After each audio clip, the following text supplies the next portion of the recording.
dia, irmãos. Vamos ao início ao culto? Convido todos a ficarem de pé, vamos fazer a leitura do Salmo. Vamos iniciar.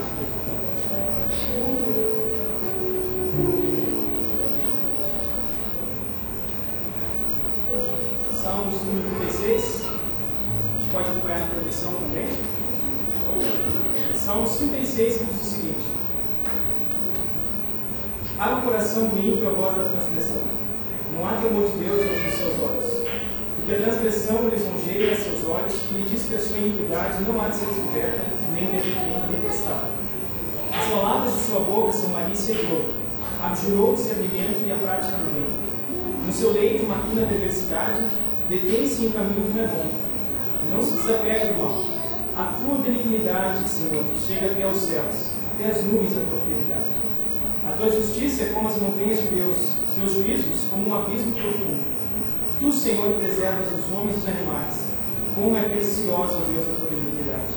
Por isso, os filhos dos homens se acolhem à sombra das tuas asas. Fartam-se da abundância da tua casa, e na torrente das tuas delícias lhes dás de beber. Pois em ti está o manancial da vida. Na tua luz vemos a luz. Continua a tua benignidade aos que te conhecem, e a tua justiça aos retos de coração. Não lhe calca o pé na insolência, nem lhe repila a mão dos ímpios. Tombaram os obreiros da iniquidade, estão derruídos, já não podem levantar-se. Amém. Vamos fazer uma oração de Deus. Senhor, nós reconhecemos o teu nome, pela tua bondade, pela tua graça, pela tua misericórdia, Senhor. Obrigado porque mais uma vez nós estamos reunidos como os teus filhos, como igreja, para cultuar o teu nome, para lembrar da morte e da ressurreição do nosso Senhor Jesus Cristo, para glorificar o teu nome juntos como comunidade, adorando ao Senhor, e que o Senhor possa ser glorificado com os louvores, possa ser glorificado com meditar na tua palavra. Assim nós pedimos, Senhor, em nome do Senhor Jesus. Amém. Amém. Meus irmãos, hoje o louvor vai ser um pouquinho diferente, a gente está mais bem estruturado, com mais instrumentos, com instrumentos novos, graças a Deus, né? Vamos ter uma apresentação das crianças também. E nós estruturamos as músicas para que a gente possa acompanhar a trajetória do próprio Senhor Jesus Cristo. Então nós vamos cantar inicialmente músicas que remetem ao seu nascimento, depois da sua vida, obra e sacrifício, e depois da sua exaltação. Amém?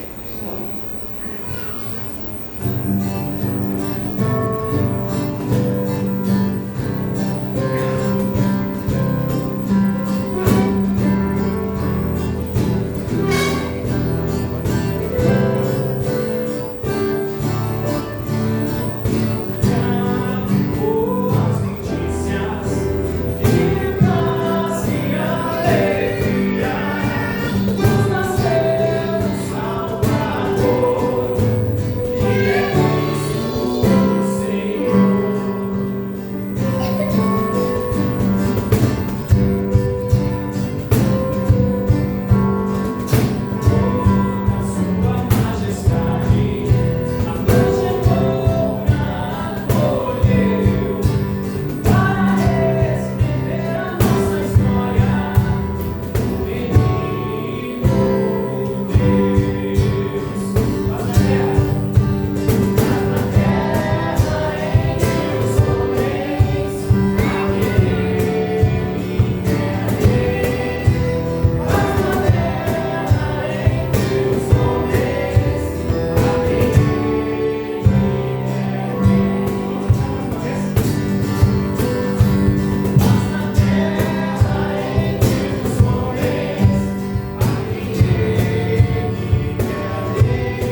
tinha qualquer beleza ou majestade pra nos atrair. Nada havia em sua aparência para o desejar.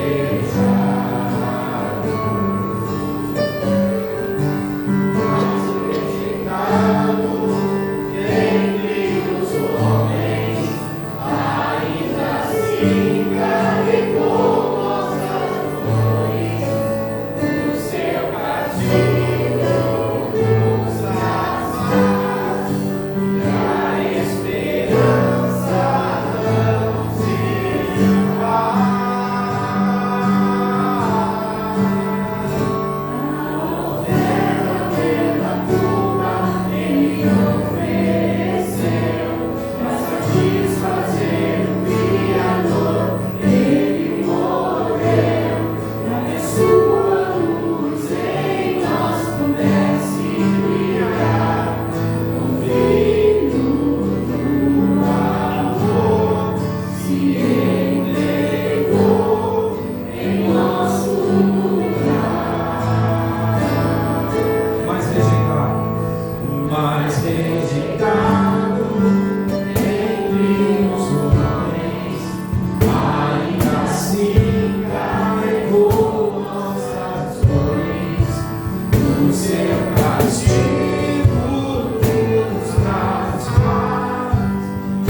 pedir então convidar as crianças, a gente cantar junto, todo mundo aqui bonitinho, as mamães da Júlia, os mais envergonhados.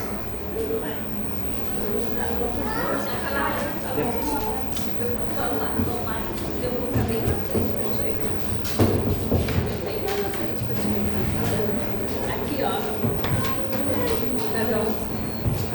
Samuel.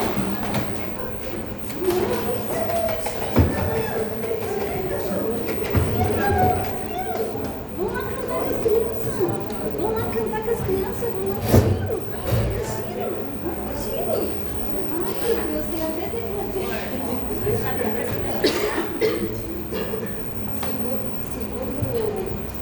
Segundo o Theo, eu tinha que estar junto para cantar. Hoje eu vou me abster. Segundo o Theo, eu não sei qual coisa que você se combinaram, tudo bom? Eu não sei qual as coisas que são combinadas. Também não vou pedir se vai pegando. Eu não saí nas fotos, isso aqui não precisa.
irmãos, antes da gente passar para o sermão, vamos fazer a recitação dos 10 mandamentos. Eu acho que deu algum problema nos slides aqui. Nós teríamos aí a pergunta do catecismo. Problema de ordem. Vamos fazer então recitar os 10 mandamentos. Primeiro mandamento: não terás outros deuses diante de mim. Segundo mandamento: não farás para ti imagem de escultura, nem alguma semelhança do que há em cima dos céus, não as adorarás e não lhes dará culto. Terceiro mandamento: não tomarás o nome do Senhor teu Deus em vão. Quinto: quarto, lembra-te do dia do sábado para o santificar. Quinto: honra o teu pai e a tua mãe. Sexto: não matarás. Sétimo: não adulterarás. Oitavo: não furtarás. Nono: não dirás falso testemunho contra o teu próximo. E o 10º: não cobiçarás nada do teu próximo. Meus irmãos, que sejam louvados.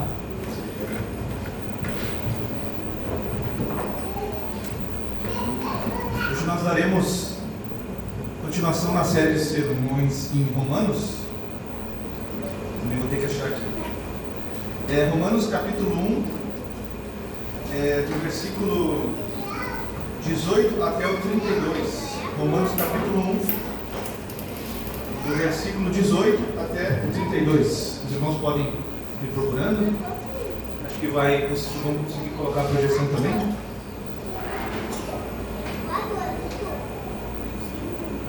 Do verso 18 ao verso 32. Vamos fazer a leitura então. Diz assim: a ira de Deus se revela do céu contra toda impiedade e perversão dos homens que detêm a verdade pela injustiça. Porquanto o que de Deus se pode conhecer é manifesto entre eles, porque Deus lhe manifestou. Porque os atributos invisíveis de Deus, assim o seu eterno poder, como também a sua própria divindade, claramente se reconhecem desde o princípio do mundo, sendo percebidos por meio das coisas que foram criadas. Tais homens são, por isso, indesculpáveis. Porquanto, tendo conhecimento de Deus, não o glorificaram como Deus, nem lhe deram graças, antes se tornaram nulos em seus próprios raciocínios, obscurecendo-se-lhes o coração insensato. Incalculando-se por sábios, tornaram-se loucos, e mudaram a glória do Deus incorruptível em semelhança da imagem do homem corruptível, bem como de aves, quadrúpedes e répteis. Por isso Deus entregou tais homens à imundícia, pelas concupiscências do seu próprio coração, para desonrarem o seu corpo entre si. Pois eles mudaram a verdade de Deus em mentira, adorando e servindo a criatura em lugar do Criador, o qual é bendito eternamente. Amém. Por causa disso os entregou Deus às paixões infames, porque até as mulheres mudaram o modo natural de suas relações íntimas por outro, contrário à natureza. Semelhantemente, os homens, também deixando o contato natural da mulher, se inflamaram mutuamente em sua sensualidade, cometendo torpeza, homens com homens, e recebendo em si mesmos a merecida punição do seu erro. E por haverem desprezado o conhecimento de Deus, o próprio Deus os entregou a uma disposição mental reprovável, para praticarem coisas inconvenientes, cheios de toda injustiça, malícia, avareza e maldade, possuídos de inveja, homicídio, contenda, dolo e malignidade, sendo difamadores, caluniadores, aborrecidos de Deus, insolentes, soberbos, presunçosos, inventores de males, desobedientes aos pais, insensatos, pérfidos, sem afeição natural e sem misericórdia. Ora, conhecendo eles a sentença de Deus, de que são passíveis de morte os que tais coisas praticam, não somente as fazem, mas também aprovam os que assim procedem. Vamos orar? Senhor, nós te louvamos e te agradecemos nessa manhã, porque temos a oportunidade de ler, meditar na tua palavra. Nós pedimos nessa manhã, Senhor, ação do teu Espírito Santo, para que venha nos iluminar, para que possamos compreender o que aqui está escrito e que possamos fazer uma aplicação na nossa vida, Senhor. Nós te louvamos e te bendizemos, em nome de Jesus. Amém. Podem sentar, irmãos? Então nós vamos dar início à série em Romanos. Irmãos, como nós já vimos nos outros sermões, apenas para recapitular, Paulo escreveu essa carta por volta do ano 57, e essa igreja de Roma, irmãos, ela era uma igreja mista, tinha tanto judeus quanto gentios. E por isso, nessa igreja começava a se criar tensões, opiniões contrárias. Os gentios eles acusavam os judeus de serem legalistas, e os judeus eles queriam que os gentios praticassem as coisas que eles também faziam, né, do seu jeito ali, né? No caso, a guarda do sábado, a observância na comida, as festas. Então, os judeus eles queriam que os gentios, achavam que os gentios precisavam também seguir esses rituais, essas coisas, né? E esse também foi um dos motivos que fez Paulo escrever essa carta, algo pastoral, né? E Paulo ele queria que os judeus e os gentios se entendessem. Também teve o aspecto missionário, né? E também o aspecto teológico. O Romanos é muito teológico. Acho que talvez seja a carta mais teológica que a gente tem na Bíblia, né? E Paulo então ele queria definir a teologia da igreja, ele queria definir, é isso aqui.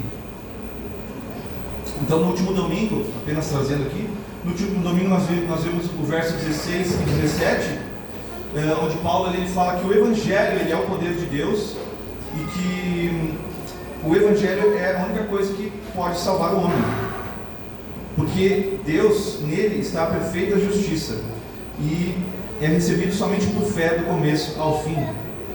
Então, meus irmãos, brincando com o que nós vamos ver hoje, Paulo mostrou nos versículos anteriores o que é o Evangelho, e ele vai mostrar a necessidade que todos os homens têm de ouvir o Evangelho. Aqui ele vai mostrar a condição do homem, como o homem se encontra. É mais ou menos como se ele tivesse mostrado nos versos anteriores o remédio, que é o Evangelho, e agora ele vai abrir a ferida, digamos assim, ele vai mostrar qual é a situação do homem, como o homem se encontra, não? E ele já mostrou o remédio, que é o Evangelho, nos versos anteriores, mas agora ele vai então abrir a ferida e vai mostrar qual é a condição do homem. Vamos dar início à exposição então. E o primeiro ponto que eu quero trazer aqui, que nós vamos ver dos versículos 18 até o 13, em primeiro lugar, a causa da ira de Deus, exclusão da verdade. Meus irmãos, o que é a ira de Deus? O que é a ira de Deus? A ira de Deus, meus irmãos, ela é a justa resposta que Deus tem ao pecado. Ela é a justa resposta que Deus tem ao pecado. Uma vez, irmãos, que a natureza de Deus ela é pura e santa, Deus ele não pode, irmãos, aceitar a injustiça, aceitar o pecado, porque Ele é puro e Ele é santo. E por meio, irmãos, da desobediência de Adão e Eva foi que o pecado então ele entra no mundo. Com a queda, o pecado entra no mundo. E a partir daí, a humanidade, todos os homens passam a rejeitar a autoridade e a soberania de Deus. Todos, sem exceção, todos os homens com a queda, a partir da desobediência de Adão e Eva, passam a rejeitar Deus. É importante ressaltar que a ira a ira não resume toda a natureza, todo o aspecto de Deus, Deus na sua plenitude. É apenas um dos aspectos de Deus, é a ira. Todos nós sabemos que Deus também é amor, é bondade, é justiça, mas a ira também, a ira faz parte, é um atributo de Deus, faz parte da característica de Deus. Então, Deus ele revela sua ira a todos os homens, porque todos se corromperam, todos irmãos, todos se corromperam. Depois da queda, todos nós possuímos a mesma natureza pecaminosa, corrupta, desde o mais pequenininho que nós vemos aqui cantando, desde o mais pequenino até o mais velho, todos pecaram, todos têm a natureza pecaminosa.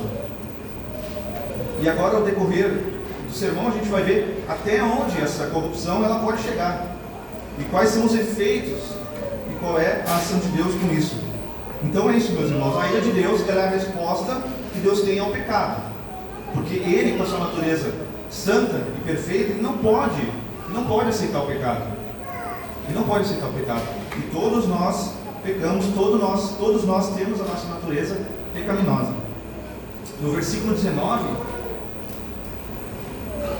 porquanto o que de Deus se pode conhecer é manifesto entre eles, porque Deus lhe manifestou. Meus irmãos, todos os homens, todos os homens, no fundo, todos os homens têm um senso de Deus. Todos os homens têm um senso do divino. Todas as pessoas, todos os seres humanos têm um senso da lei moral. No fundo, irmãos, todos os homens sabem que existe um Deus. Sabem que existe um Deus e que esse Deus é santo. E essa pessoa não precisa ter conhecimento do Evangelho de nada. Todos os homens, no fundo, todos os homens têm um conhecimento do divino. Paulo está dizendo aqui, por que Paulo está dizendo isso? Porque nenhum homem pode dizer que é inocente. Nenhum homem pode dizer que é inocente. Nenhum homem pode dizer, eu não sabia. Porque todos de fato têm um senso moral do que é certo e do que é errado. Todos têm um senso da bondade e da maldade, do que é certo e do que é errado. E Paulo, irmãos, como eu disse, Paulo não está falando aqui sobre uma percepção humana do que é salvação. Não é isso que Paulo está dizendo aqui. Mas todos os homens têm um senso moral. Toda a humanidade, todos nós, como foi dito anteriormente, tem conhecimento suficiente do divino. Todas as pessoas que vocês conhecem, seja em qualquer ambiente, têm esse senso. Podem ter certeza. Todos têm esse senso do divino. E como que se dá, meus irmãos, esse conhecimento geral das coisas de Deus? É o que nós vamos ver agora mais à frente, né? Como que toda a humanidade tem esse conhecimento? No verso 20, porque os atributos invisíveis de Deus, assim que o seu eterno poder, como também a sua própria divindade, claramente se reconhecem desde o princípio do mundo, sendo percebidos por meio das coisas que foram criadas. Tais homens são, por isso, indesculpáveis. A criação, irmãos, ela é uma grande exposição, ela é um livro aberto. Quando nós olhamos para o universo, quando nós olhamos a ordem, a beleza das coisas, a natureza, tudo no seu devido lugar, isso tudo grita, irmãos, que há uma divindade, que há Deus, que as coisas não aconteceram por acaso. Tudo isso, o universo, a natureza, a ordem das coisas, a beleza, tudo isso grita que de fato há uma divindade. O reformador João Calvino, no comentário sobre esse versículo, ele diz que a criação ela é um grande teatro da glória de Deus. A criação é um grande teatro da glória de Deus. Porque de fato, meus irmãos, não há como nós olharmos as coisas ao nosso redor e não perceber Deus. Não tem como nós olharmos as coisas e não perceber Deus. E como eu disse anteriormente, todos os homens têm esse senso de que existe uma divindade. A criação por si só, ela exala a existência da divindade. Mais uma vez ressaltando, aqui, quando Paulo está falando em poder e divindade, ele não está falando do Evangelho, da salvação, mas sim que o Deus eterno, o Todo-Poderoso, o Criador do céu e da terra, revela o suficiente para que todos os homens do seu mais íntimo saibam da existência da divindade. Ainda, irmãos, que externamente muitos neguem a existência de Deus. Inclusive muitos militam contra a existência de Deus, mas no fundo, no seu mais íntimo, eles sabem que existe divindade que eles devem honra. Todos sabem, por mais que militem contra Deus, por mais que digam com todas as letras que Deus não existe, tentam provar que Deus existe, mas no fundo eles têm sim. Então vejam, irmãos, os homens então eles estão debaixo da ira de Deus, que Deus revela do céu. Por quê? Porque o homem está corrompido. Todos os homens estão corrompidos. Os homens eles só fazem o que é mal. Os seus pensamentos são maus. Mas Deus ainda assim, Ele revelou pela criação a sua existência, dando conhecimento suficiente para que todo o homem enxergue a sua existência, o enxergue e perceba a sua existência. Mas o homem ele simplesmente ignora e segue vivendo como quer. E no que acarreta isso? Paulo vai dizer: por isso são indesculpáveis. Essa é a consequência. Os homens têm todos os sinais da divindade, através da criação da natureza. E mesmo assim eles rejeitam a Deus, então eles são indesculpáveis. Se eles têm o senso divino e rejeitam, eles são indesculpáveis. Isso que Paulo diz no final 20. São indesculpáveis. Essa é a consequência. Não há desculpa, meus irmãos. Não há desculpa para que o homem siga na iniquidade, siga na maldade, na injustiça. A revelação de Deus está aí. É só olhar para o lado. Olha para cima, olha para baixo, olha ao seu redor. a criação grita que há Deus, então não há desculpa. Os homens são completamente responsáveis. Então todos são culpados, irmãos, todos são culpados. Quando rejeitam esses sinais, essa grande revelação, esse clarão, o grande teatro da glória de Deus, como disse Calvino, toda a raça humana se torna culpada. No versículo 21, porquanto tendo conhecimento de Deus, não glorificaram como Deus, nem lhe deram graças, antes se tornaram nulos em seus próprios raciocínios, obscurecendo-lhes o coração insensato. Agora Paulo, mais especificamente, ele fala qual a ação, qual a atitude, qual é a resposta que os homens dão após terem a revelação e o conhecimento de Deus, que ficaram muito claros. Nós vimos que ficou muito claro através da criação. E a resposta do homem a tudo isso, meus irmãos, é a ingratidão. Não glorificaram como Deus, nem lhe deram graças. Não glorificaram, não lhe deram graças, ou seja, são ingratos. Os homens são ingratos. Todos os homens são ingratos. Quando o homem, ao ter uma revelação da divindade, não se prostra, não se curva, não se humilha diante de tamanha glória, meus irmãos, ele está se mostrando ingrato, está se mostrando rebelde. O mínimo que o homem deveria fazer é estar agradecendo a Deus pela vida. Ao invés disso, ao invés de reconhecer Deus como a fonte de tudo, a fonte de todas as coisas, nós nos achamos autossuficientes. Nós nos achamos autossuficientes. O homem cria, de certa forma, uma auto-idolatria. É isso que o homem faz, pela sua natureza pecaminosa, cria uma auto-idolatria. Não reconhece Deus como a fonte de tudo, como a fonte de todas as coisas. E o efeito, meus irmãos, da nossa rebelião contra Deus é essa ingratidão. Não glorificar como Deus, nem lhe deram graças. É a nossa ingratidão. É Deus nos entregando a futilidade intelectual e ao coração cego. Quando nossos pensamentos eles começam a ficar sem sentido, sem nenhuma fundamentação, quando nós já não temos mais a certeza de nada, quando nós começamos a especular demais as coisas, sobre as coisas, será que é isso, será que é aquilo, será que é assim mesmo? Isso é o que acontece, irmãos, quando nós agimos com ingratidão ao Criador. Nós ficamos perdidos nos nossos pensamentos. O teólogo John Murray, comentando sobre esse versículo, ele fala como o pecado afeta a mente. Então é por isso que, como diz lá em 1 Coríntios 2,14, o homem natural não discerne as coisas de Deus. Ele não discerne, porque a mente ela fica uma confusão. Nossa mente fica uma confusão. Isso mostra, irmãos, que o homem não necessita somente do perdão, mas também necessita da iluminação. Necessita da iluminação, como nós oramos sempre antes de iniciar o sermão, para que o Espírito Santo ilumine. O homem precisa da iluminação, porque na nossa natureza, a nossa mente é uma bagunça, ela fica uma bagunça, fica escura. No verso 22, incalculando-se por sábios, tornaram-se loucos. Irmãos, então depois do homem ele rejeitar o conhecimento de Deus, não é que o homem ele fica sem posição, ele fica sem nenhum lado. Não é que o homem ele fica neutro, irmãos. Muito pelo contrário. O homem, a partir de tudo isso, ele ainda se autodeclara sábio. Se a gente trouxer para a realidade de hoje, para o nosso cotidiano, é, por exemplo, o que a política faz. É o que a política faz em qualquer lado, seja direita, esquerda, centro.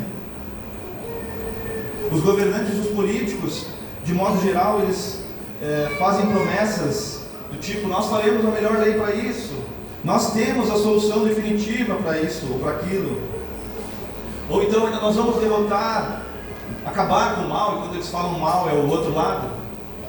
É isso que os políticos fazem, meus irmãos. O homem se autodeclara sábio, os governos se declaram sábios. Paulo ainda diz que eles tornaram-se loucos. Tornaram-se loucos. Quantos regimes, irmãos, políticos já existiram e já ditaram suas regras, prometendo perfeição, prometendo um mundo perfeito,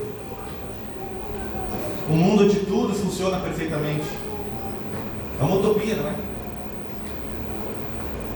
E o resultado foi totalmente o contrário. Muitas mortes, pessoas piores do que já estavam, na extrema vulnerabilidade. E esse foi o resultado.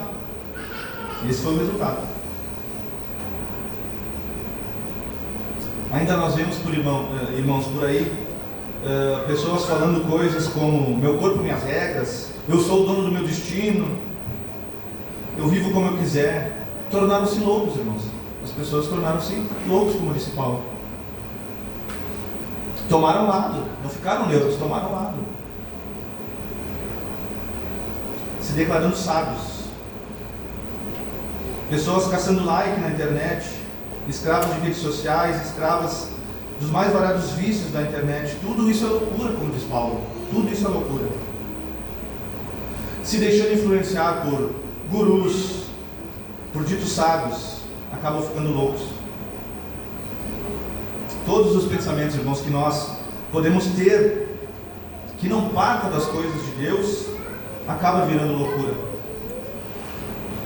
Lutero comenta sobre esse versículo falando que o homem não só peca, ele acaba criando sistemas completos para justificar o seu pecado e se sentir sábio fazendo isso. O homem não só peca, ele acaba criando sistemas completos para justificar o seu pecado e se sentir sábio fazendo isso. É o que Lutero diz sobre esse versículo. Versículo 23: e mudaram a glória de Deus incorruptível em semelhança da imagem de homem corruptível, bem como de todas as aves, quadrúpedes e répteis. E vejam só, meus irmãos, a consequência. Vejam a sequência até aqui, meus irmãos. No versículo 21 nós vimos que mostra que o homem não glorificou a Deus, os homens não glorificam a Deus. No versículo 22, eles se deixaram levar pelos sábios e se tornaram loucos, como nós vimos. E agora no 23, os homens se tornaram idólatras. Vejam como pode, meus irmãos, o homem, conhecendo o Deus Criador Todo-Poderoso, com todos os seus atributos, trocá-lo por uma criatura. Como pode o homem fazer isso? É o que está sendo dito aqui. Como pode o homem trocar por uma imagem corrupta, tão corrupta quanto ele, todos iguais? Ou, no final ainda diz, bem como de aves, quadrúpedes e répteis. Ou seja, ainda trocá-lo por animais, por imagem de animais. Irmãos, o homem faz qualquer coisa ao seu Deus. O homem faz qualquer coisa ao seu Deus. Os homens, meus irmãos, são capazes de adorar e prestar culto a cada coisa bizarra. É o que nós vemos por aí.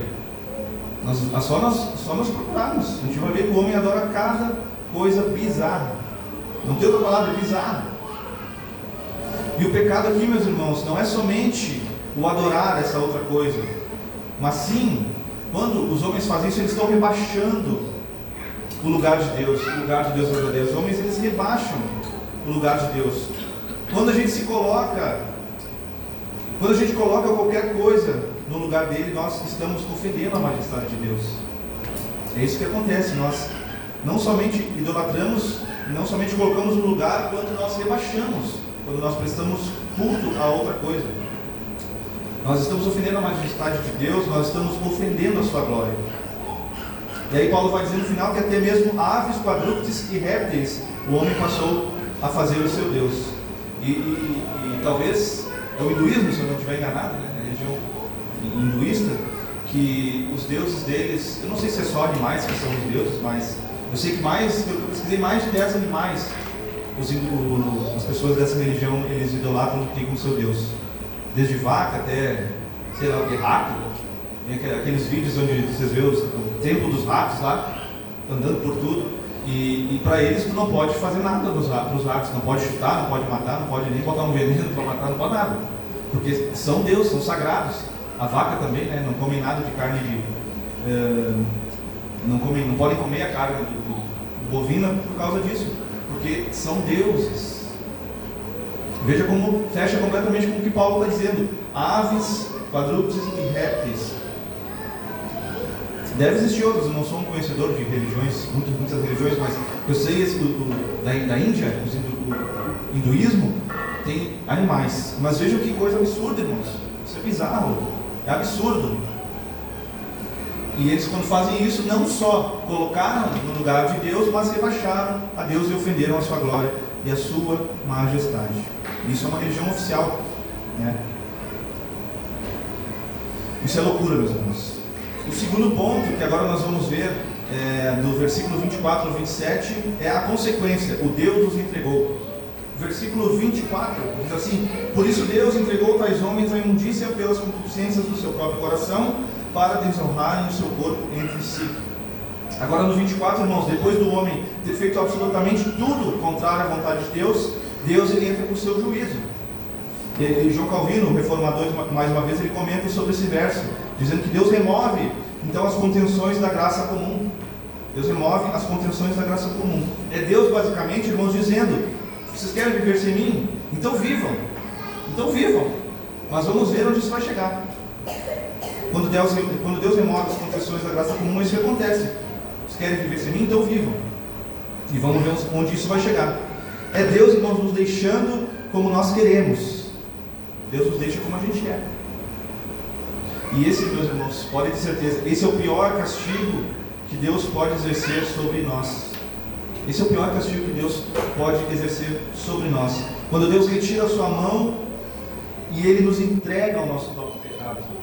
Deus não age mais, Ele simplesmente deixa, vivam. Se afundem nos seus pecados. É isso que Deus faz. E quando nós rejeitamos o Criador, o corpo que Deus criou para ser o seu templo, como diz lá em 1 Coríntios 6, 18 e 19, inverte, irmãos, completamente o propósito. O corpo agora ele vira um instrumento de vergonha ao invés de glória. Um instrumento de vergonha ao invés de glória. Isso já pegando o final do versículo. Para desonrarem o seu corpo entre si. É isso que acontece. Inverte completamente o propósito e o nosso corpo vira um instrumento de vergonha ao invés de glória. Voltando, meus irmãos, por isso, o pior juízo que Deus pode exercer sobre nós é nos entregar aos nossos próprios desejos pecaminosos. É quando Deus retira a sua mão. Vocês querem viver a vida de vocês, então vivam. E Deus não estende mais a graça comum sobre os homens. Versículo 25: pois eles mudaram a verdade de Deus em mentira, adorando e servindo a criatura em lugar do Criador, o qual é bendito eternamente. Amém. Aqui no 25, Paulo basicamente ele vai definir o que é idolatria. Que a idolatria não é somente algo palpável, físico, uma estátua, um animal, mas é também a troca das realidades, né? Como nós vimos anteriormente, a verdade de Deus, tudo aquilo que Ele revela de si na criação, agora ela foi trocada pelas coisas que os homens inventam, trocada pelas coisas que as criaturas inventam.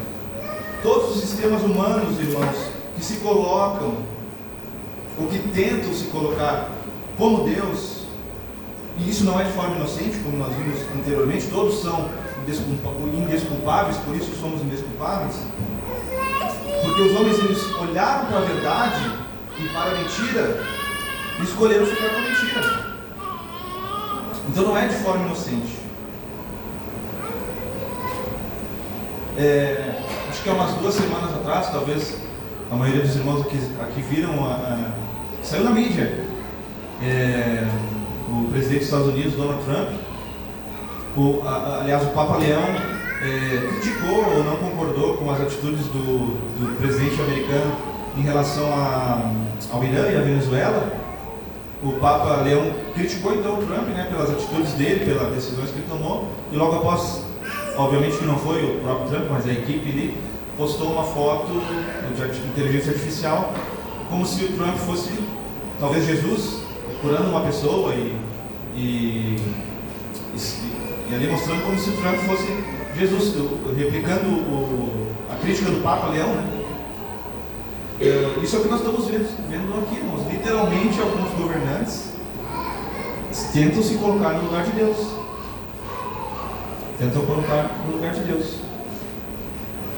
Esse foi um caso, digamos assim, real para nós, porque ele tentou ali, fez uma imagem como se ele fosse Jesus, como se ele fosse Deus. Isso é terrível, meus irmãos. Isso é terrível. Isso é horrível, alguém fazer isso. Então, irmãos, quando o homem inverte isso, ele não está só quebrando as regras, mas também está desordenando a adoração. Desordenando a adoração. No versículo 26, por causa disso, os entregou Deus às paixões infames, porque até as mulheres mudaram o modo natural de suas relações íntimas por outro, contrários à natureza. No versículo 24, nós vimos que Deus entregou os homens à impureza, mas de uma forma mais geral, né? Também vimos a desonra do corpo. E agora Paulo ele vai falar sobre práticas específicas que ele havia visto ou ficou sabendo. Paixões infames e a inversão da natureza sexual. Meus irmãos, quanto maior a rejeição do homem a Deus, mais Deus permite que o homem caia. Como vimos anteriormente, Deus ele diz: querem viver como vocês. Aliás, Deus diz: vocês querem viver sem mim, então vivam a vida de vocês, se afundem no pecado. Então é isso que acontece. Quanto mais deixando o homem a Deus, mais Deus permite que o homem caia. Isso é o total abandono. Deus então abandona. A corrupção humana é tão grande, irmãos, que até mesmo a fórmula estabelecida por Deus na criação, em relação à sexualidade, é deturpada e invertida. Como diz aqui, porque até as mulheres mudaram o modo natural de suas relações íntimas por outro. E veja, irmãos, que o ponto aqui não é meramente biológico, né?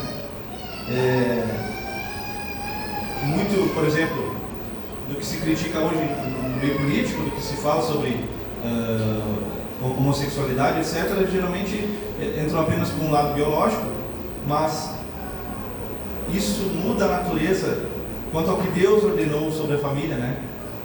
Deus ele cria o homem e a mulher, porque Deus assim ele tem um desígnio específico, que é a aliança, que é a procriação, a complementaridade. Então, os homens começaram a fazer coisas contrárias à natureza, contrárias ao propósito de Deus, quanto à sexualidade, quanto à família. E é isso que Paulo está tratando aqui no versículo 26. E quando isso acontece, mais uma vez o homem, ele se coloca acima de Deus, porque ele começa a questionar o que Deus estabeleceu e começa a tratar Deus como se ele tivesse errado o projeto. É isso que os homens fazem, criando o seu próprio tipo de relacionamento. No versículo 27, da mesma forma que Paulo falou sobre as mulheres estarem com essas práticas, os homens também no 27, semelhantemente, os homens também deixando o contato natural da mulher, se inflamaram mutuamente em sua sensualidade, cometendo torpeza, homens com homens, e recebendo de si mesmos a merecida punição do seu erro. Então, da mesma forma que Paulo falou sobre o que as mulheres estavam fazendo, agora ele fala que os homens também entraram no mesmo pecado. Os homens largaram o contato natural estabelecido por Deus com as suas mulheres, largaram o contato e passaram a se relacionar com os homens, então. E Paulo diz, irmãos, que eles se inflamaram. Os homens se inflamaram, ou seja, é um desejo desenfreado, a praticar esse tipo de coisa. Os homens, eles queimaram qualquer razão que se pudesse ainda ter, se inflamaram no seu pecado. Paulo ainda, ele usa aqui a palavra torpeza, cometendo torpeza, para mostrar o quão,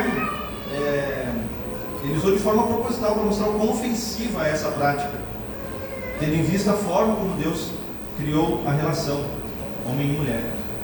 E meus irmãos, não entendam isso como uma militância política. Eu vejo que muitas vezes há um certo receio de se falar sobre isso, irmãos. Mas não, isso não é política, meus irmãos, isso é a Escritura que nos ensina assim. Na verdade, a política, muitas vezes, é ao contrário, a política bebe das Escrituras, às vezes de forma mais ou menos ali, mas é a Bíblia que ensina isso, não é lado A, lado B, a Escritura ensina isso. Nós temos que entender isso, é a palavra de Deus que fala isso. Da mesma forma que não faz sentido e não tem cabimento existir igreja inclusiva, esse tipo de coisa, porque é a troca da natureza, meus irmãos. É a troca da natureza. É se conformar com o pecado que a Bíblia condena. Isso não é certo. Então Paulo usou a palavra torpeza para mostrar de forma proposital o quão ofensiva essa prática é, tendo em vista a forma como Deus criou a relação. E Paulo está dizendo que é contra a natureza. E ainda ele vai dizer que recebendo em si mesmos recebendo em si mesmos a merecida punição do seu erro. Porque a prática, ela já vai mostrar as consequências agora, já vai começar a mostrar as consequências agora, nesse momento, seja física, seja emocional ou espiritual. O juízo de Deus agora já, temporal. O terceiro ponto, meus irmãos, que nós vamos ver do 28 até o 32, é o estado final, então, a mente reprovada. No versículo 28, e por haver desprezado o conhecimento de Deus, o próprio Deus os entregou uma disposição mental reprovável para praticarem coisas inconvenientes. E agora no 28, então, nós temos o terceiro, Deus os entregou, nós vimos anteriormente dois, agora temos o terceiro, Deus os entregou. Aqui mostra que Deus também se retira do intelecto do homem. Aqui os homens viram, de certo modo, praticam um ateísmo prático. Não porque eles provaram que Deus não existe, mas sim, meus irmãos, que os homens decidiram viver como se Deus não existisse. Deus os entregou a uma disposição mental reprovável. Deus retira do intelecto do homem. Então não é que eles provaram que Deus não existe, mas sim que os homens decidiram viver como se Deus não existisse. A razão do homem, ela fica totalmente corrompida. Então o homem começa a praticar essas coisas inconvenientes. Que coisas inconvenientes? É o que nós vamos ver, é o que nós lemos do 29 até o 31. Injustiça, malícia, avareza, maldade, ficam possuídos da inveja, homicídio, contenda, dolo e malignidade, ficam difamadores, são caluniadores, aborrecidos de Deus, insolentes, soberbos, presunçosos, inventores de males, desobedientes aos pais, insensatos, pérfidos, sem afeição natural e sem misericórdia. Sem afeição moral e sem misericórdia no final, porque o homem ele fica tomado pela maldade. O homem ele fica sem senso algum de humanidade. Muitas vezes os homens ficam pior que os animais. Quando a imagem de Deus é suprimida, os homens são capazes de ficar abaixo do animal. Os homens eles expulsaram então Deus da sua mente. E o último efeito agora é tirar a misericórdia do coração. Os homens eles ficam sem afeição natural e sem misericórdia. Quando se retira a Deus, que é a fonte da misericórdia, sobra apenas a crueldade. Quando você tira o Deus misericordioso da sua vida, não tem como você ser misericordioso. Sobra apenas a crueldade. Versículo 32, ora, conhecendo eles a sentença de Deus, de que são passíveis de morte os que tais coisas praticam, não somente as fazem, mas também aprovam os que assim procedem. Aqui Paulo novamente enfatiza que não há inocência e não há ignorância por parte dos homens. Ou seja, há uma rebelião, meus irmãos, 100% consciente. A rebelião do homem contra Deus é 100% consciente. Não é de forma inocente e nem por ignorância. O homem sabe, meus irmãos, muito bem o que está fazendo, como nós vimos mais no início da exposição. O homem sabe o que está fazendo, porque os atributos se mostraram visíveis, a natureza e a criação se mostraram visíveis, então os homens sabem o que estão fazendo. Os pecados que foram listados aqui, os homens sabem que são passíveis de morte, porque nós pecamos com os olhos bem abertos, meus irmãos. Os homens pecam com os olhos bem abertos, e por isso os homens eles merecem a morte, a condenação eterna. Não somente a condenação eterna, como diz também lá em Romanos mais à frente, nós vamos ver mais à frente, quando a gente chegar nesse capítulo 6, versículo 23, o salário do pecado é a morte. O salário do pecado é a morte. Mas também a morte física e a morte espiritual, antes da condenação eterna. Então, irmãos, todos os homens, no fundo, eles sabem que merecem o juízo. Todo ser humano, irmãos, em alguma medida, tem medo da morte. É aquela que todo mundo fala, aquela brincadeira, né? Que na hora que o avião está caindo não existe ateu. E é verdade, meus irmãos. Na hora que aperta a coisa não existe ateu, porque todos os homens, como nós vimos nisso, todos os homens têm esse senso de divindade. revelado pela criação, pela natureza. Então, quando o avião está caindo, não existe ateu. E é muito verdade isso. Além disso, todo ser humano também tenta abafar a sua culpa. Todo homem tenta abafar a sua culpa. Foi o que Adão e Eva fizeram. Ficaram um jogando para o outro, tentando, não é bem assim. Os homens, eles tentam, irmãos, se auto-enganar. Eles tentam relativizar o seu pecado. Mas no seu mais íntimo, meus irmãos, podem ter certeza que todos sabem que devem honra ao seu Criador. E ainda no final do versículo, diz mais ainda: o homem, ele não só tem a capacidade de pecar, mas ele ainda aprova o pecado do outro. O homem ainda aprova o pecado do outro. Estou cometendo meu pecado aqui, o outro está pecando, e eu estou aplaudindo ele. É isso aí, está certo, vai em frente. É o que os homens fazem, meus irmãos. Ao invés de existir uma correção, está fazendo errado. Os homens ainda aplaudem. Parabéns, está pecando, eu estou pecando, tu também está pecando, então estamos juntos. É isso que os homens fazem. Os homens, eles querem companhia para pecar. Os homens, eles querem companhia para pecar. Querem parceria para pecar. Isso é muito grave, meus irmãos. Partindo para o final, irmãos, trazendo algumas reflexões e algumas aplicações. Esse texto, irmãos, que nós lemos, essa exposição, ele a princípio ele parece desesperador, não é? Ele a princípio parece desesperador. E no fundo ele é desesperador. Ele é desesperador. Muitos não querem falar sobre a ira de Deus, acham que não é necessário, mas ela é necessário pregar sobre a ira de Deus. As Escrituras mostram isso. Da mesma forma que existem alguns lados, algumas igrejas, pregações que só falam disso e não te dão um remédio, é errado também. Mas aqueles que falam somente sobre o amor de Deus e não falam sobre a ira de Deus também estão errados. Então, a princípio, sim, irmãos, parece desesperador. Por que parece desesperador? Porque ela mostra completamente como nós somos. Essa exposição mostrou exatamente como nós somos. Ela é como se ela tivesse nos despido. Ela nos deixou com vergonha, ela nos deixa com vergonha. Porque nós somos caídos, meus irmãos, nós somos de natureza pecaminosa.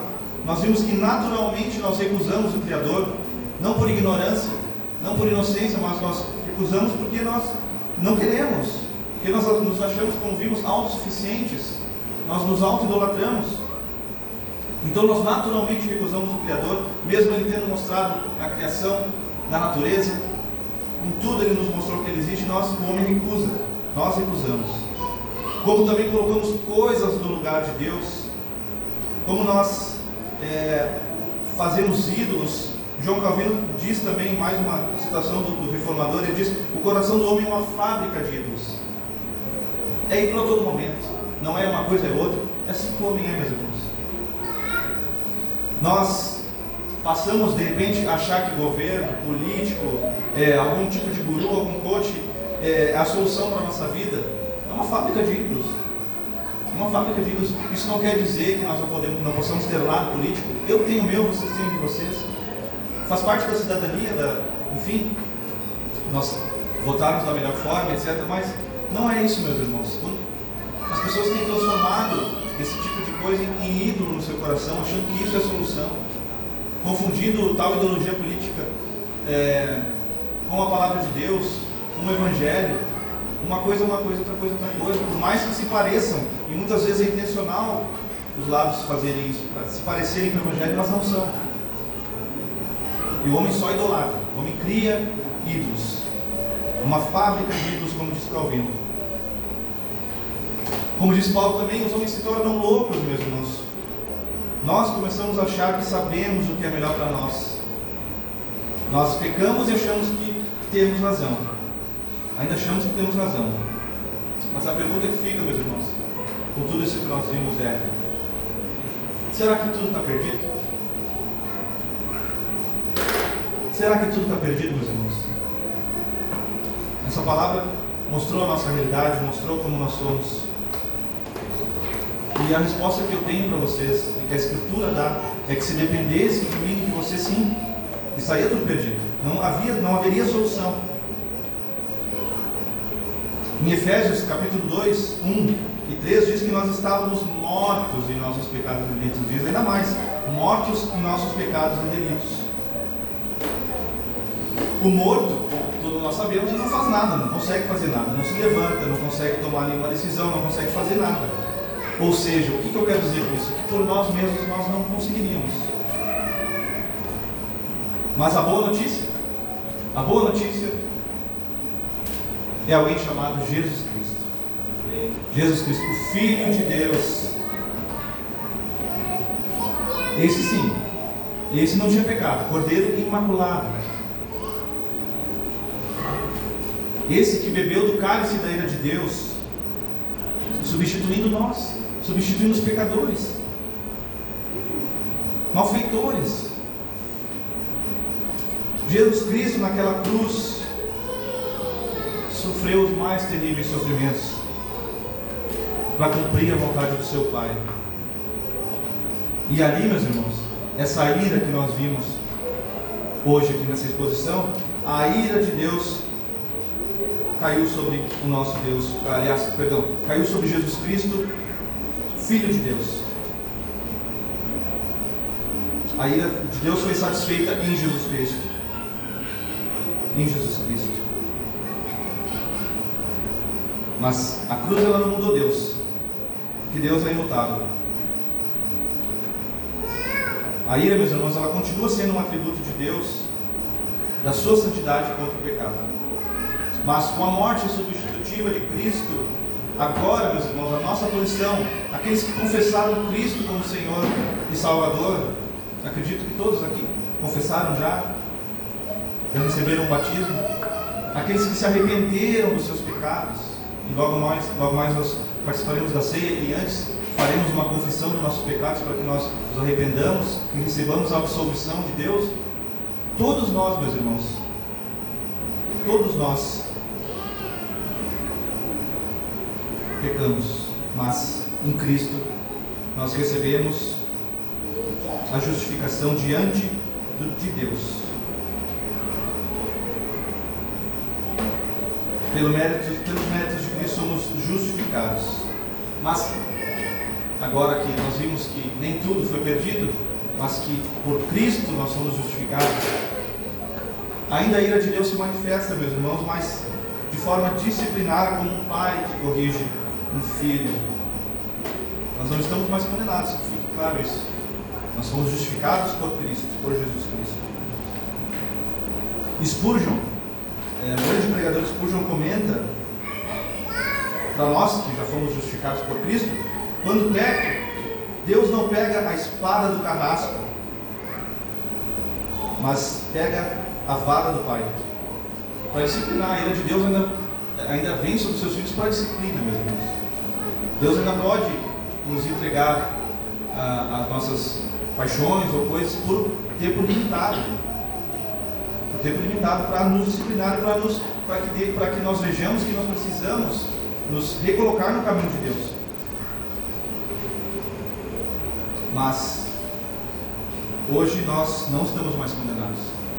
Por meio de Jesus Cristo, todo aquele que se arrepende tem a vida eterna. É o que a Escritura nos ensina. Porque, meus irmãos, um dia o Evangelho chegou até nós. Alguém pregou para nós. Um dia alguém pregou o Evangelho para nós, e o Espírito Santo nos convenceu do pecado. Como nós vimos, nós não teríamos condições por nós mesmos de chegar até Deus, mas foi necessário que o Espírito Santo nos convencesse do nosso erro e do nosso pecado, porque nós fomos iluminados, então saímos daquela escuridão que nós vimos anteriormente. Nós saímos da cegueira espiritual.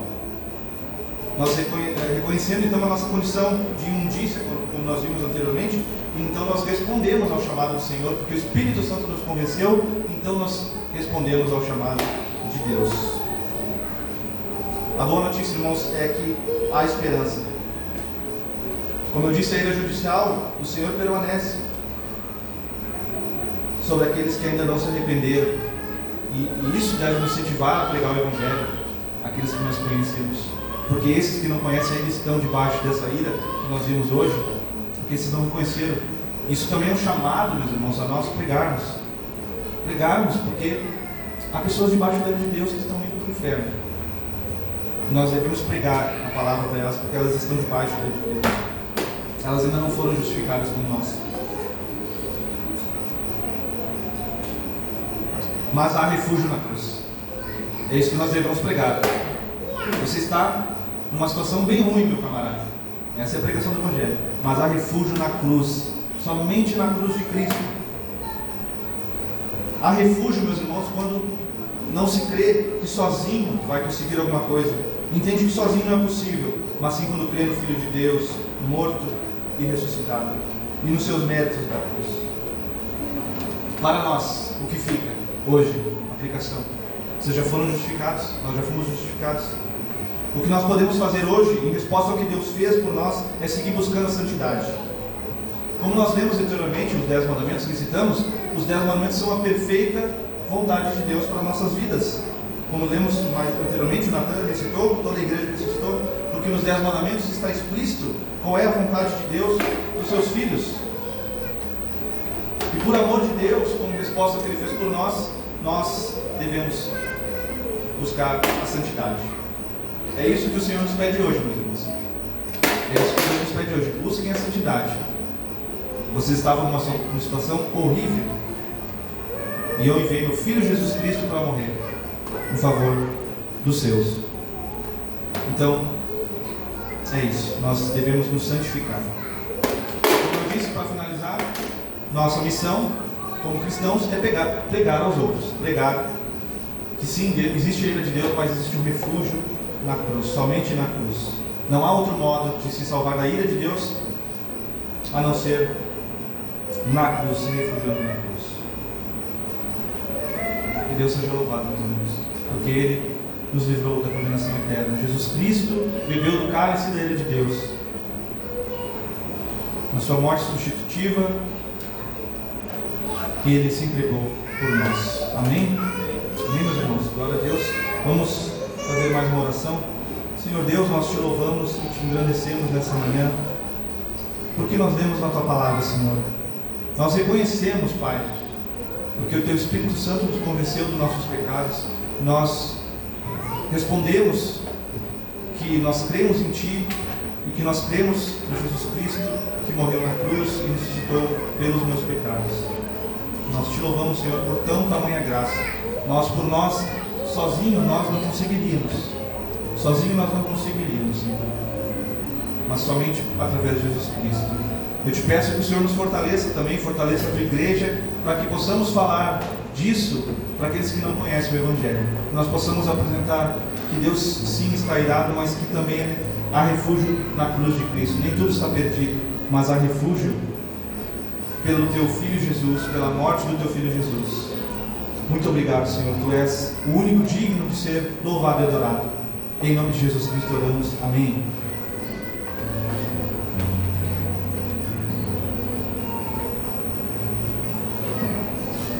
Louvamos a Deus por seu amor, por sua bondade, por sua infinita misericórdia.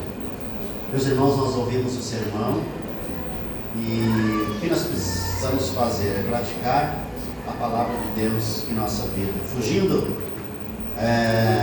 dos mandamentos da cultura e praticando os mandamentos do Senhor. Amém?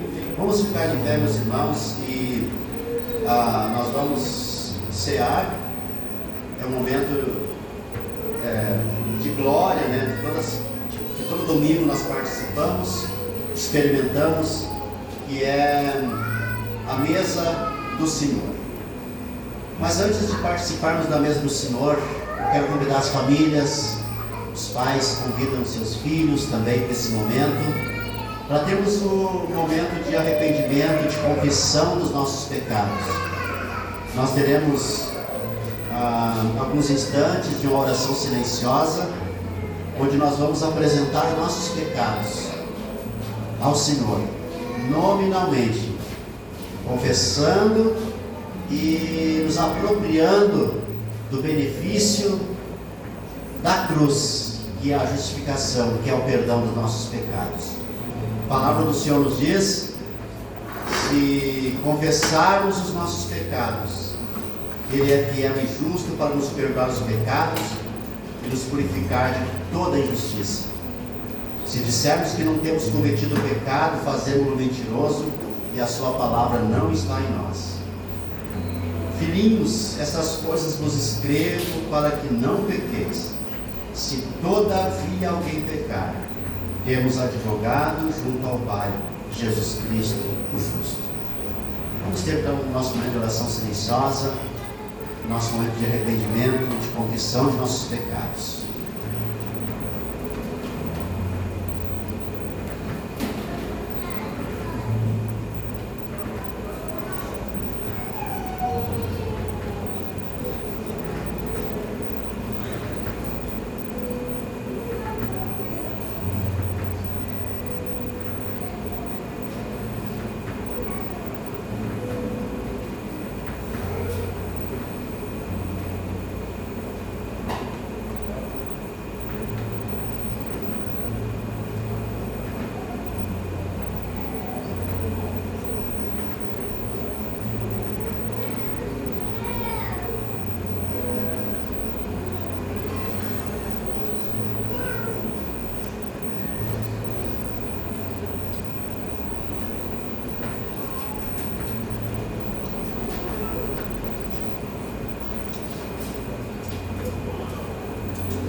Amém? Nós cremos na obra de Cristo na cruz, nós cremos na justificação, nós cremos que os nossos pecados são perdoados pelos méritos do nosso Senhor Jesus Cristo em sua morte na cruz. Senhor, muito obrigado pelo perdão dos nossos pecados, muito obrigado, Senhor, Deus eterno, pelo sacrifício propiciatório, pelo sacrifício expiatório do nosso Senhor Jesus Cristo na cruz.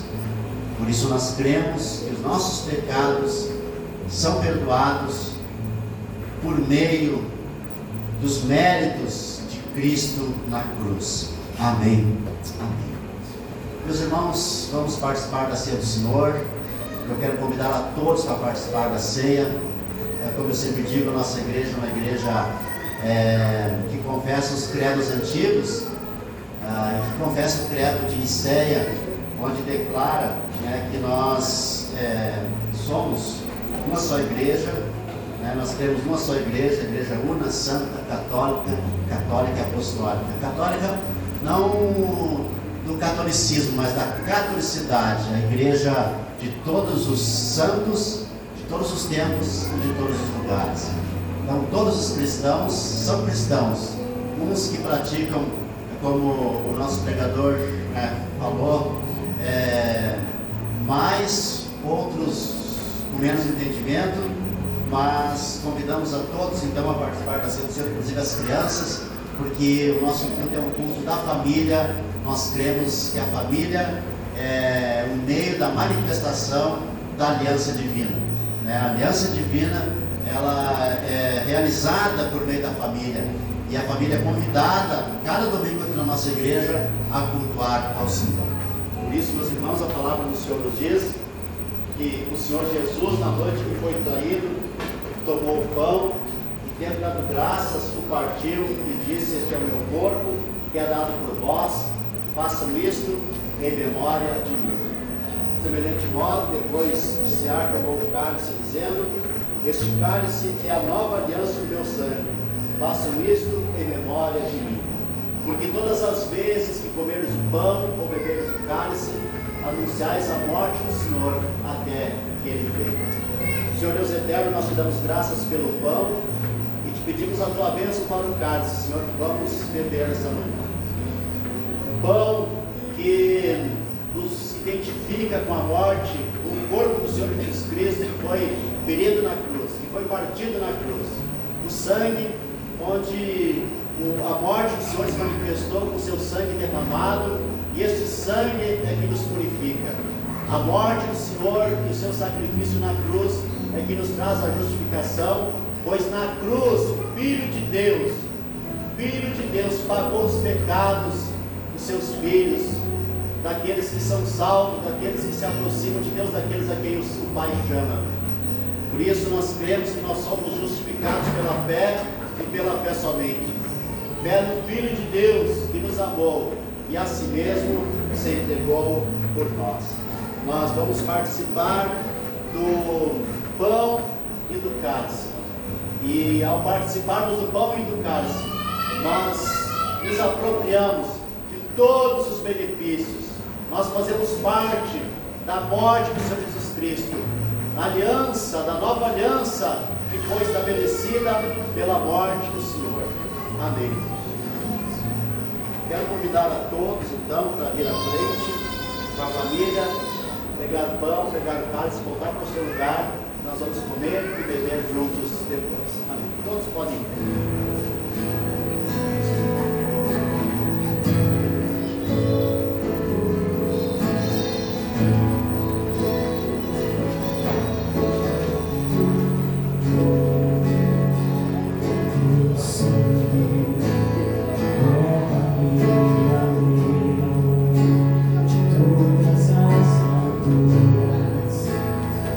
Só tua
juntos o credo apostólico, o credo dos apóstolos, a declaração, a expressão de fé da igreja, a fé dos cristãos, a nossa fé. Recite comigo o credo dos apóstolos. Creio em Deus, Pai Todo-Poderoso, Criador do céu e da terra. Creio em Jesus Cristo, seu único Filho, nosso Senhor, o qual foi concebido por obra do Espírito Santo. Nasceu da Virgem Maria, padeceu sob o poder de Pôncio Pilatos, foi crucificado, morto e sepultado. Desceu ao inferno, ressurgiu dos mortos ao terceiro dia, subiu ao céu, está sentado à direita de Deus Pai Todo-Poderoso, de onde há de vir para julgar os vivos e os mortos. Creio no Espírito Santo, na Santa Igreja Católica, na comunhão dos santos, na remissão dos pecados, na ressurreição do corpo, na vida eterna. Amém. Meus irmãos, vamos repetir, vamos recitar novamente e incentive as crianças também. Acho que eu recitei devagar agora, né? Devagar, né? O pessoal me pede que eu recite, né? Eu acho que eu sempre recito devagar, mas o pessoal me convenceu que não. Então vamos recitar novamente, todos juntos, as crianças também, recitando então o credo apostólico. Creio em Deus, Pai Todo-Poderoso, Criador do céu e da terra. Creio em Jesus Cristo, seu único Filho, nosso Senhor, o qual foi concebido por obra do Espírito Santo. Nasceu da Virgem Maria, padeceu sob o poder de Pôncio Pilatos, foi crucificado, morto e sepultado. Desceu ao inferno, ressurgiu dos mortos ao terceiro dia, subiu ao céu, está sentado à direita de Deus Pai Todo-Poderoso, de onde há de vir para julgar os vivos e os mortos. Creio no Espírito Santo, na Santa Igreja Católica, na comunhão dos santos, na remissão dos pecados, na ressurreição do corpo, na vida eterna. Amém. Graças a Deus. Como palmas a Deus.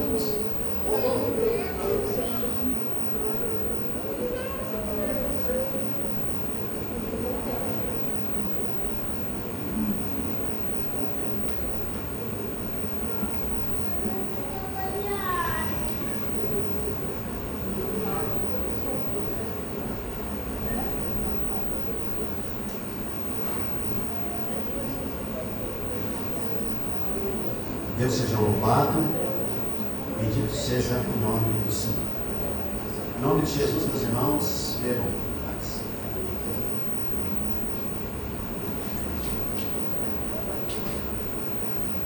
Graças a Deus.